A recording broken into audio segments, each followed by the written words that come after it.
Exercise 9-16, configuring include-exclude options and running a backup. To begin this exercise, open the notmp.txt file that you created earlier. Add the two statements that you see in step 1. This will limit the backup to only those files in any directory that is named critical by adding those statements to that notemp.txt file. So you're excluding all directories and then including C. Notice you put the include at the bottom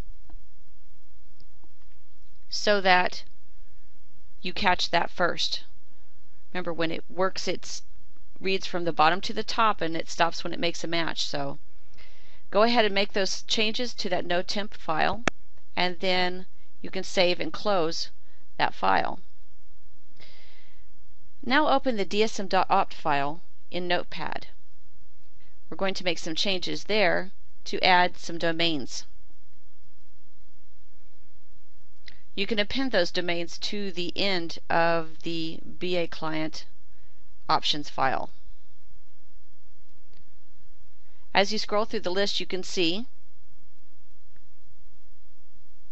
include-exclude statements can be put in here, and also domains.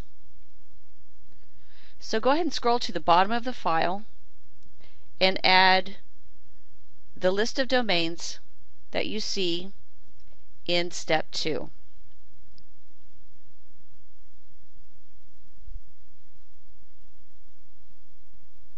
You'll want to append those to the bottom of that list.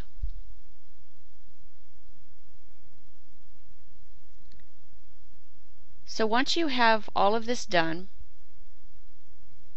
then you will want to quit the backup archive if you have that open from a previous exercise.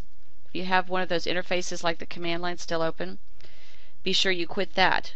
The reason you want to do that is because every time you make a change to the options in the options file, then you need to restart the client, so it will go out there and look at the new information that you put in the file so it can use it.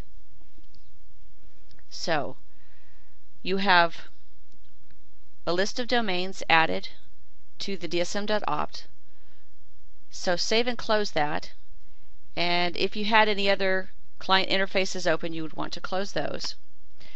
Now open a new backup archive client interface, a BA client command line, and then what you'll do is run an incremental backup. So dsmci. This is going to run this interactively. You can watch the process of the backup run.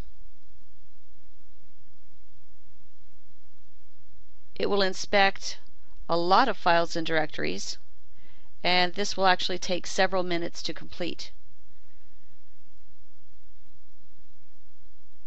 Your backup will take longer than the backup that you see in this video.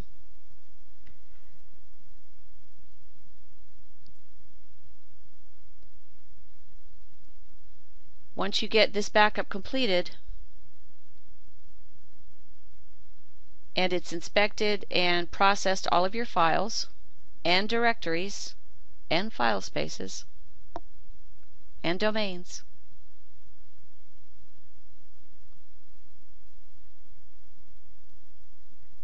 there it is, it's done. Okay. So now close the backup archive command line.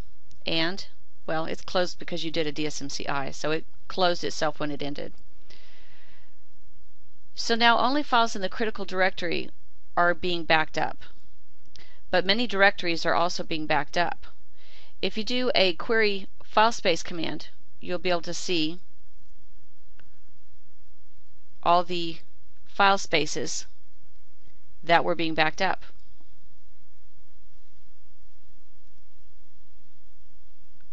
Now,